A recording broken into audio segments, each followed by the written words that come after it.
Hello, Pittsburgh. I'm Zach Gibson, and this is Trib Lives from the Newsroom podcast, bringing you top stories from TribLive.com. Today, we're examining the whirlwind that has been the 2024 presidential election. It's been an unprecedented 5 months, with stark events shaping the campaigns. From shocking Trump indictments to the surprising end of the Biden-Harris ticket and campaign appearances featuring political heavyweights, it's been a wild ride. Throughout this coverage, today's guest, Ryan Dito, has been on the pulse of this election and seen the energy here in Western Pennsylvania firsthand. We're going to recap major moments in the election timeline, discuss rally coverage and experience, and hear about the key issues for Pennsylvania voters that will make their decisions in this 2024 election. Ryan, thanks for joining me. Yeah, happy to be here. So, let's get straight into it. It's been a very busy few months to be a political reporter in Pennsylvania. Can you tell me about your experience just covering 2024 presidential election? Yeah, it's been probably the busiest presidential election season Pittsburgh has ever seen.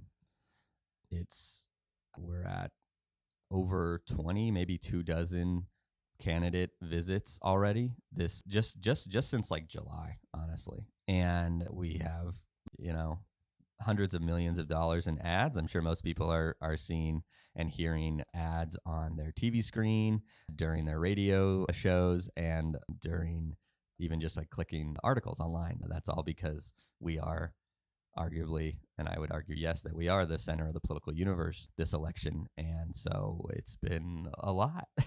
I'm sure. Yeah. So how has this year's experience set itself apart from other types of elections or other years' presidential elections for you? Well, obviously, this year had two historic events occur, not too far away from each other, really. And then obviously one was here in Butler when the former president was shot at and grazed by a bullet in Butler. And that led to the death. A local man was killed, Corey Compatore, and two others were injured. I mean, that was tragic, obviously. And it also it's not that often that you have presidential candidates have assassination attempts. We've only had a handful throughout our history. We're generally a pretty stable kind of democracy, I guess. We have been generally for the most of our history. So that was obviously a historic event that raised the temperature on the campaign. And then just a few weeks later, President Biden, after a terrible debate performance, dropped out just a few months before the election. And that also has not really happened. I mean, the last time a presidential candidate dropped out that close, I think, was Lyndon Johnson in 1964. And that was in March. He dropped out in March. So he had much more time. And so we had this really kind of truncated new campaign with Vice President, Kamala Harris jumping in and really kind of completely changing the dynamic of the race. So add all that with all the attention Pittsburgh's gotten, it's been exhausting. I'm sure.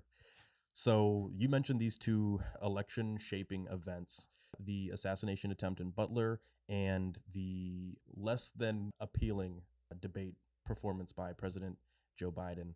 Can you tell me a little bit more about what that was like as you were in Butler at the rally on that day? Yeah, it was really hot. I remember that. It was a pretty good normal sized Trump rally, large, but not as large as when he came back to Butler. But again, it was extremely hot outside in the 90s and just sunny, no clouds. And yeah, when it happened, it was surreal when it happened. It was still in July. It was just like a week after, the 4th. And so I think a lot of us, including myself in the crowd, thought the initial shots were fireworks and kind of looked around. And shortly after, there were more shots. I believe those would have probably been the return shots from Secret Service. And those return shots is when everyone kind of got down and freaked out. And, Trump, came up, fight, and then was kind of whisked away. And then it was just everyone kind of was in shock, I think. But they all started to kind of clear out, and no one really trampled anybody or anything like that. And then it was just trying to understand what had happened, and that was talking with people who were trying to contemplate it, and even as reporting, trying to understand what had happened. But yeah, I think so. It was pretty surreal. Now, for those of us who were working, forced or jumped into action on that day, I know I personally was off, and then when I got the news internally from the Trib. We Mhm. all just hopped on our computers and got to Mhm. work. But a lot of the subsequent reports and interviews with supporters kind of viewed Trump's comeback from that shooting as a shot in the arm that really boosted the Republican Party's ticket. Um, Yeah. I think initially that was the thought. mhm. It's like, how much is this going to, you know, boost a candidate? It was 2 weeks like after that, debate performance, Mhm. and so it was kind of like, oh wow, and then he just survived this and all this stuff, and it kind of was, he definitely had momentum on his side. But I would argue it didn't last that long because it was the media kind of quickly, not just the media, I think the country was still kind of more engrossed with will Joe Biden drop out? Right. And then a couple weeks after the assassination attempt, Joe Biden did drop out, Mhm. and that kind of just changed the stake of the race. I mean, I think obviously like the former president's assassination attempt is still this historic news story, but it has not dominated since it hasn't dominated the headlines since it happened. There's sometimes people joke that they're like, "Oh, right, I forgot about that," even though it Right. was just a Because few so months much is. ago. Yeah, because so much has happened since. So yes, it was, but I think at least for the Trump campaign, they probably would have wanted the focus and the momentum of that to last longer, and it just didn't. Hmm. Okay.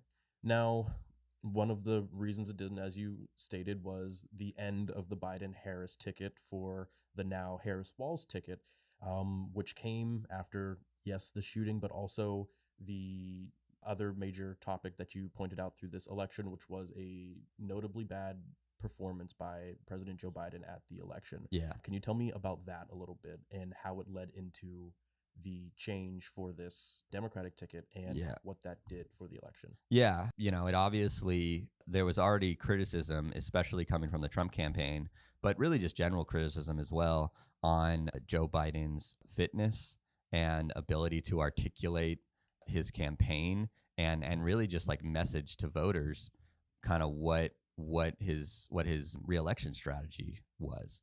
And that takes a lot of work. This is when most voters vote, is when a lot of people only vote every 4 years, and so you have to reach these people that aren't necessarily reading all the headlines in the Trib, reading following elections, following the smaller elections. So reaching those takes a lot of work, and so it was kind of the question of, can Joe Biden do this? Can he even run the country if he were going to win again? He would be the oldest.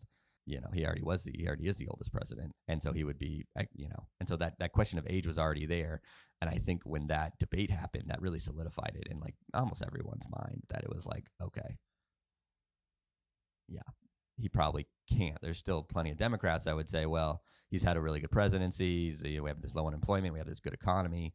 But I think for the broader public, for people who are not as engaged, it looked like he wasn't up for it. It just confirmed that bias, I think. Mm. And so yeah, had to. But then I think the president finally realized that after some persuasion from some allies, and decided it was not in the best interest for him to run again, and it just kind of quickly coalesced around Harris, and we've kind of just seen a big shift from there. I mean, Harris was kind of mirroring Joe Biden's approval rating when she was just the vice president, but once she became the candidate for president, it was basically like an instant flip, and she just started seeing better approval ratings. They're not spectacular. They're right above water, or sometimes below, kind of teetering on that. But President Biden was well below water, like the dozens of points below. Mm. And so she has this flip, and it feels like a different campaign than what we were expecting. And that's kind of where we at. She kind of caught up the ground, and it seems like we're kind of just at this a 50-50 level and a kind of coin toss situation. But I think the story was that after she got in, she caught up the ground to a coin toss, whereas the Democrats were not there beforehand. So yeah. I remember reading one of our fellow reporters' stories. I believe it was Megan Swift who interviewed, yes, young voters.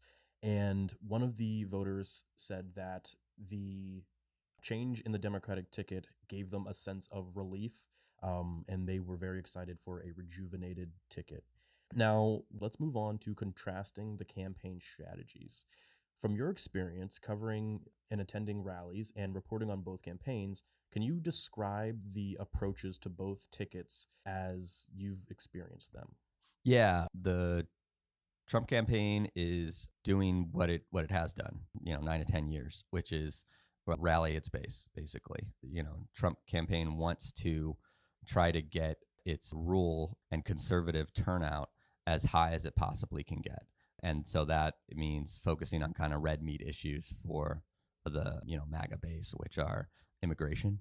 And I'd argue they become more right wing in that, talking about deporting, like basically mass deportations, which is not something they talked about before. So mass deportations, focusing on immigrant crime, that has been committed, and also just kind of, I'll just say it, they're lying about certain immigrant situations in Springfield and in Charleroi. They're inflating numbers. They're saying that they're eating dogs and cats, which is verifiably false, and really just trying to encourage that. And I think it's funny because I think that method kind of plays really well, especially when they're talking about Charleroi and Springfield in Ohio and PA are these places that don't really have immigrants. And if they get a sudden influx of them, even if it's just a couple thousand, then that becomes a rallying cry. And so they've been focusing on that to close out their campaign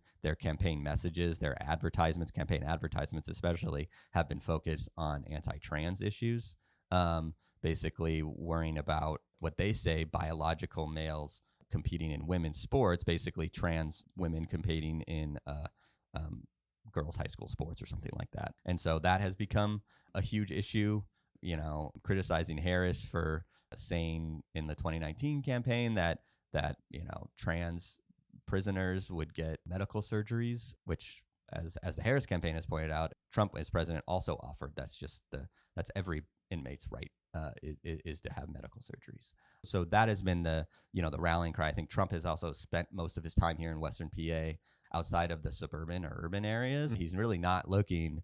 It doesn't seem like it to me that he's really not looking to persuade maybe some suburban voters that he lost in 2020. And he's more concerned about like getting his base in Cambria and Westmoreland, also Butler County, a very historically red area, to surge with turnout. And that's a contrast to the Harris campaign, which has been almost like annoyingly so sometimes focused on persuading voters in areas where they haven't done as well recently. Like Kamala Harris is campaigning in Johnstown. Cambria County, where Johnstown is 69-70% Republican. I mean, it's not an area where Democrats have done well in 15 years or something. So she's focused on that. She's focused on highlighting Republicans that support her, which I think is appealing to people in the North Hills of Allegheny County, because they often split their ticket between Republicans and Democrats.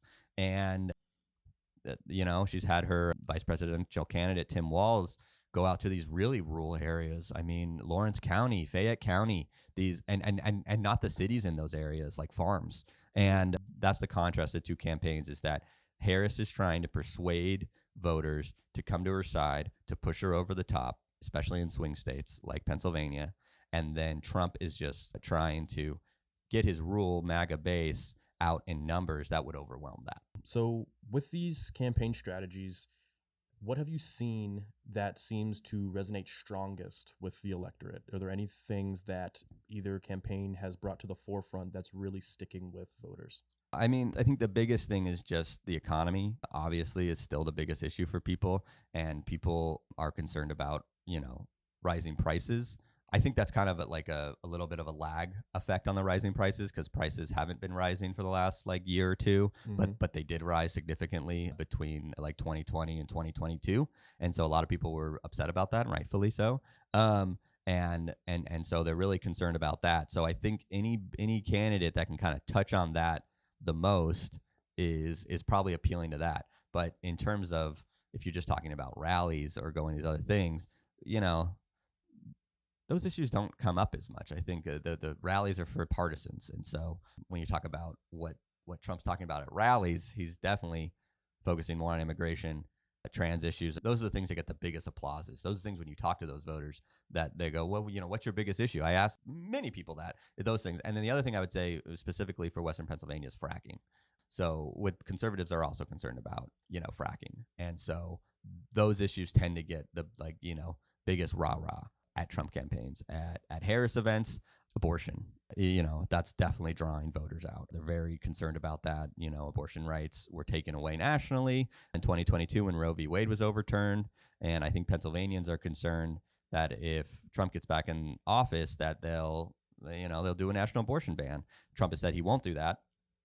But I think there's just concern because for a long time, the Supreme Court said they wouldn't touch Roe v. Wade, and then they overturned it. So, and I think actually there were justices that when they were being confirmed said they wouldn't touch Roe v. Wade, and then they did it anyway. So I think that's like where the concern is. That's maybe where the anxiety lies, is like, the right is going to see immigrants flood their communities, which hasn't happened, but they're concerned about it. Trans issues become this bigger thing. Very concerned about that. Fracking going away, concerned about that. And Democrats are concerned that abortion will be taken away. They're very concerned about democracy issues. They're very concerned that Trump is going to try to sabotage the vote or is going to try to deny the vote like he did in 2020. And so those are probably, those two biggest issues. And sometimes with the Democrats, they talk about minimum wage. They want the minimum wage to be risen to kind of help people on the lower end of the economic ladder. All right.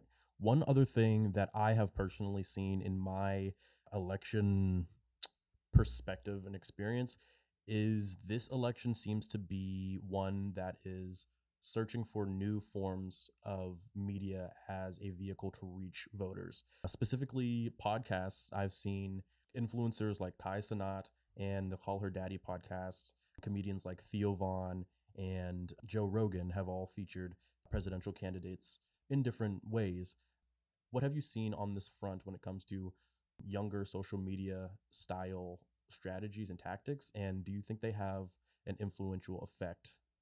Yeah, I think there's definitely been a focus on both candidates to, reach voters that get their media through non-traditional methods like podcast, TikTok, X, formerly known as Twitter.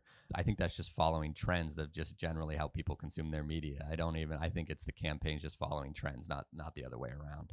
And a lot of people are not watching TV news. Older viewers watch TV news. And so younger people are not doing that. A lot of those people are, especially Gen Z, are not reading online newspapers or, publications, New York Times, CNN, Trib. I think they're reading that less and they're getting more of it just directly from social media. And so the campaigns are just trying to meet those voters where they're at. And all these things are like, well, has it had an effect? I don't think we'll know until election day. That's the only way to know. And then all the studies that come out months after that kind of say, hey, here's how these young voters people voted. People love to do exit polls right after. Those are notoriously not that accurate. You got to wait until they can do really deep dives to kind of, discuss that. I'll say that we've seen the change. I don't know. We'll see how it plays out. Mm-hmm. Okay. Let's move on to our next section, which is taking a look at Pennsylvania and the deciding factors for Pennsylvanian voters. Now, Pennsylvania is historically a critical swing state when it comes to presidential elections, and with such frequent visits from both parties' campaigns, the Keystone State is arguably the most important. Can you describe the constant and intense experience of covering back-to-back political celebrities throughout the past few weeks of this campaign? Oh, yeah, it's been crazy. I think their focus on the area shows that Pennsylvania is the most important swing state. And within that swing state, Pittsburgh is the most important region. It's been nonstop. I mean, there's been, I think, 24 candidate visits. And if you include surrogates, it's even higher. I mean, we're talking high profile surrogates. We're talking about billionaire Elon Musk. We're talking about former President Barack Obama. We're talking about former President Bill Clinton is in town today in Westmoreland County. Billionaire celebrity Mark Cuban, Pittsburgh native, also here. We're talking about President Joe Biden was here. The First Lady is here. Like, I mean, it is everywhere. I just came yesterday just from Second Gentleman Doug Imhoff's visit. I mean, it is constant. And so I think it shows that this area is the most important. There's many factors why. There are a lot of Republicans in southwestern Pennsylvania. Allegheny County has a massive amount. I think the most or one of the top of any county in the state. Now, it also has a lot of Democrats. It has more Allegheny County has more Democrats than Republicans, and they are voting at higher rates than they have before. Philly was for a long time was where you would get the most amount of Democratic votes. Allegheny County, there's a good chance that it will provide more votes, for Democrats, while also providing a lot of votes for Republicans. Then you get into the outerlying counties in the Pittsburgh area, and those are areas where they are very conservative, and they are also having high turnout among their voters. So we've just seen this area really emerge as this vote powerhouse. That's why we're seeing both campaigns. I think in 2016 it was interesting, which was when PA was still a really big swing state. Trump was here a good amount. Clinton was here a little bit less. And Clinton was a little bit more focused on southeastern PA, where there are actually more Democratic votes. So this is a little bit of a campaign strategy changing. Harris is focusing more on Pittsburgh, not only because the vote share in Allegheny County is getting more Democratic, is that also she's trying to persuade some of those Republicans that used to be Democrats, because that was a big thing here, to kind of say, hey, come on back, And Trump is still doing the same strategy, which is like focused on Pittsburgh. And so those two things have really just combined into this onslaught. And I feel so sorry for everybody who has to see all those ads. But I'll say that there probably is hope on the horizon for this, because Pennsylvania for a very long time has been a swing state, but even not that long ago, it wasn't the swing state.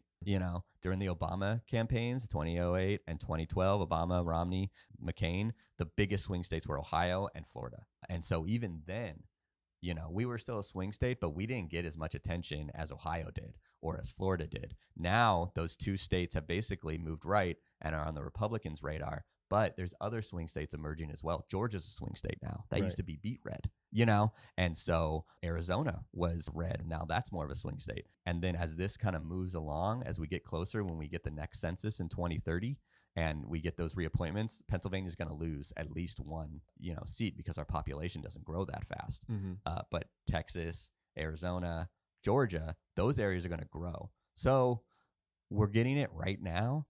And we'll probably get it the next presidential election too, especially because we haven't got that census yet. Right. But after that, there's a good chance that we won't be the main attraction. Georgia could easily be the main attraction. Texas could be the main attraction, And because that area would also beet red is starting to shift to the left. So, and it's going to have like 40 something electoral votes. It's going to be huge. So that's where we're at now. Sorry, everyone. Feel bad for me, too, because I have to go to all these. And hope is maybe on the horizon, but probably next presidential election, we're going to get the same thing. Maybe not. We'll see. But that's how the swing states kind of work. It's not near constant like it is. They shift. Right. Okay. So you, along with fellow Trib Live Allegheny and Trending reporters, have spoken to voters in Western Pennsylvania to figure out the issues that are most important to them in 2024. What are some of the most glaring issues that were reported back to you? Immigration, trans issues, fracking, abortion, democracy, like elections, a state of integrity in our elections, and then the economy. And so those are definitely the all the biggest things. And they each have their own little slice of electorate that finds them most important. I think generally most people think the economy is most important. So like, what are you going to do for prices? What are you going to do for jobs? That's always a huge thing here in Western PA is like jobs. And it's funny, we're at like historically low unemployment. But how do we fill the jobs? That's another thing. I mean, that doesn't really come across. It's more of a local issue. I've been kind of surprised, but that's what happens when you get like these big, when you get a lot of people paying attention. Even Pittsburghers see these races through a national lens, because we see more national media now than we ever have, right? Right. And so that's why we see these national issues. When we see an issue like immigration, Pittsburgh has the lowest rates of immigration of any large metro area in the country. We do not have that many immigrants. We have fewer than basically any other big city in the country. And yet that is a huge issue on the right because we nationalize elections, right? Because nationally, immigration is a big issue. Now, it's locally, it's not at all here in Pittsburgh. We just don't have any high rates of immigration. We haven't since the 1910s or something like that. And so, we nationalize these issues. And, in the same way you could argue as abortion, right? Right. Pennsylvania still has the same laws, the same abortion laws that it has had. And those have been maintained largely because Democrats won in 2022. And Governor Shapiro said, I'm going to maintain those laws, basically, whereas the other candidate did not say he was going to.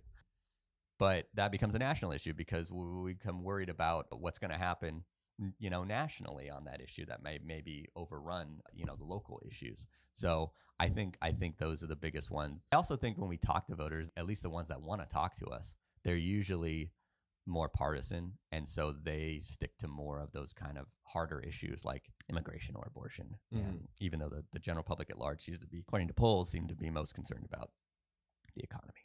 Now, with this coverage in this new light that we've been taking to voters, Trib Live has been taking a closer look at cultural voter blocks, Black men and women, the immigrant and Latino communities, and young voters. What have we learned about some of these groups and their deciding factors when it comes over the course of this election? I think we have some data from polls and stuff like that, but we won't really learn until the election comes. Let's talk about Pittsburgh's demographics on this stuff. So we're talking about white and black is basically it, right? Still mostly white in the area, but the city of Pittsburgh is about quarter black. So, an important voting block here in Pittsburgh as well. And that issue is the concern from Democrats that black men are kind of becoming more Republican. President Obama was here specifically talking about that issue, right? I think the question is, will that play out? I think that we need to see actually what's going to happen. That did happen a little bit in 2020 where you had black precincts kind of start to shift a little bit away from 2016. But I think we also had high watermarks in 2008 and 2020. You had a historic black candidate running. He's a uniquely skilled politician, Right. And so you had black turnout, or black vote share was like 95%. I mean, right. Crazy high, right? Never been higher. Like, even though black voters are the most loyal to the Democratic Party, but you just had these high amounts. So it stayed pretty high in 2016, I think, because a lot of anxiety about Trump's history towards the black community, which, isn't stellar. And then you had a little drop off in Biden. And now we're kind of tracking maybe another drop off in Harris. Now, Harris is black, so I don't know if that's going to play out. Maybe she actually gains. I don't know. Polls are showing that maybe it drops off. I think this is kind of just split in the same exact way of Pittsburgh's other issue, right? Let's talk about like white women, are also a huge voting block here, especially in our suburbs. Right. And historically, those white women have been Republican here in the suburbs of Pittsburgh, right? Yes. But now we're seeing those voters, polls are showing they're going way more to Harris. And so that's kind of like the two contrasts, right? I think you can explain all of this stuff, but again, we'll actually see when the votes and the studies come out after. It's just education polarization, And so you have white suburban women. Suburban white people tend to be more educated than the public at large. Black men, especially in Pittsburgh, are less educated. And that's just demographics. Obviously, I'm not trying to stereotype. I'm just right. And that's probably why you're seeing a little bit of that shift, because that education polarization is happening across all races, and it's not just a black and a white thing. It's not a Latino and a thing. It's education polarization. Yes. And so the more educated, the more you go to college, the more you get a graduate degree, the more you voted for Democrats. Recently it's kind of it really started to split in 2016, and those trends have continued. And the less education you have, if you haven't gone to college, if you just graduated from high school, or if you didn't graduate from high school, then you are becoming more of a Republican voter. And so I think that trend has crossed racial lines, and I think that's what it is. Yeah. So in our last section here, we're going to talk about some election day predictions. Now, I'm not going to ask you to predict who's going to win this election. There are a lot of people who are paid a lot of money to do that, and that they is can't not, even do it. So right, and that's not the job that we're tasked with today. Yeah. So just some things that I've noticed over the election, topics that have come up, and some things I want to get your pulse on. First, election fraud was a dark shadow over the 2020 presidential election. Many Americans still believe that the election was stolen or I would say rigged. false claims of election fraud, because there was no widespread election fraud. Agreed. Do you foresee election fraud or claims of election fraud being highly scrutinized, or this being a contested election? I didn't until like this week. Unfortunately, I thought maybe we had kind of put that issue to bed. I know people are still extremely anxious about it and everything. I think that there are two changes from 2020 that we have. One is that the person in the White House currently is a Democrat. Right. And so isn't trafficking in election fraud. And so when the election comes down and there's protests and all this other stuff, the Congress and the White House are going to be more prepared. They already are more prepared. I think there were reports that they are already putting up fencing like around the Capitol now. Wow. And so, they're already ready for that. I think another thing, if you look at swing states, now we have to think about who's in charge of those swing states now, right? So in Pennsylvania, we have Democratic governor who also believes that the election fraud stuff is nonsense. In Governor Josh Shapiro, how will he prepare for that? I haven't seen a report on that. Maybe I should ask him. And then these other swing states, Michigan, Wisconsin, Democratic governors. Arizona, another swing state where election fraud stuff was really, really high. Last time it was a Republican governor. Now it's a Democratic governor. Georgia still has a Republican governor, but has also been one of the more fierce defenders of the election as a Republican. And his Secretary of State has also been that way as well. So I do believe that the accusations will be there. I think they're already setting the groundwork for that. We've gotten reports from I got a report last night from the Trump campaign that says they're at some election office in some part of the state that early voters, and I'm assuming their early voters, were being scrutinized. There was a false conspiracy theory lodged against voters, nuns in Erie County, that said that no one lived at this address, but it was actually a bunch of nuns that did, and they voted in the election because they're Americans and they're allowed to vote. And so yes, I think that's already starting. I think we are seeing the groundwork laid for that. So get ready. But I think that governments are much more prepared for it this time than they were last time. I think we heard it. We hadn't really seen this kind of widespread claims of this before, and so they're ready. But I do believe that there's already a bunch of lawsuits about mail-in votes, provisional votes, whether or not they should be counted. Republicans yesterday, I want the U.S. Supreme Court to make a ruling on whether provisional ballots should be counted in Pennsylvania. That's probably because there's a number of voters that request a mail-in ballot and either don't turn it in or fill it out incorrectly and then just decide to go to their polling place. And if you've requested a mail-in ballot and you try to vote in your polling place, you have to fill out a provisional ballot. You're not allowed to just fill out another because you basically wanted to vote by mail, but you're canceling that. Right. So I think it's funny because Democrats still vote at higher mail-in ballot rates, but Republicans are making inroads in that. So I think it's a little yet to be determined who actually is going to want provisional ballots, for example. It could be more Republicans that said, oh, I filled this out, but I actually want to go and vote here. So anyway, yes, I didn't think so, but now I do. And so that's definitely something we have to prepare for. Okay. Now, with talk about rhetoric and potentially dangerous and inflammatory remarks, something that has been very closely tied to the claims of a rigged election, we'll talk about polarization in politics. Donald Trump, in an NBC interview, stated that he didn't plan on seeking a presidency again if he loses to Harris this November.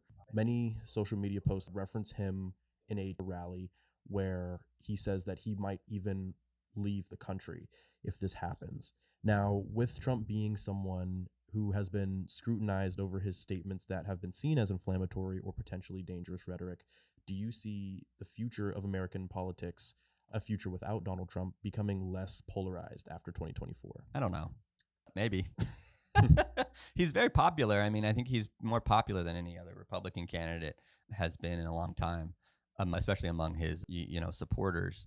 But he's also unpopular broadly. And, I don't know.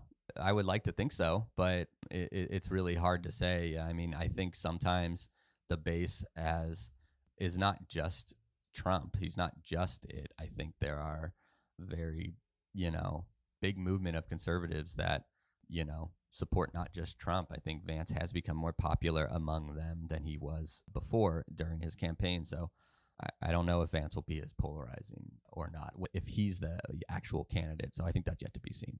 Okay. And one more for you. The methods of voting, as we have recently talked about, that have been promoted much more this year than in previous elections. Do you think in-person voter turnout numbers on November 5th will dwindle in favor of absentee and mail-in ballot methods or early voting methods? Yeah. I mean, not compared to 2020, though. Like 2020 was this historically high. It was the first time we ever had no excuse mail-in ballot voting in PA. And we were in the middle of a pandemic, and there were still lots of things that were locked down, and people were nervous about catching COVID. There was no vaccine yet. And so we're not going to hit those numbers again. It's just not going to happen. I think Democrats embraced it more in that 2020 election. They've since dropped off those numbers in the 2022 election. I think those numbers for them will drop off a little bit more. At the same time, Republicans didn't embrace it in 2020 so much, and now they're being encouraged to vote more there. So their numbers might go up, and I think already have been going up. And so, yeah, I think overall, though, we're not going to see as many, and I think we're going to see a higher proportion of people vote in person compared to the 2020 election. So that's what I see. Okay.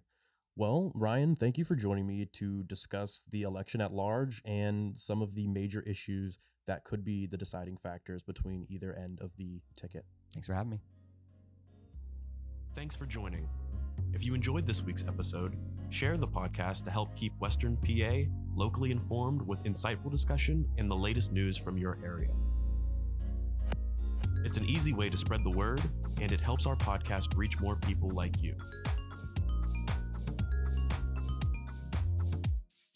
Don't forget to follow us on Spotify and turn on episode notifications so you never miss new content. Once again, I'm Zach Gibson, and this is From the Newsroom.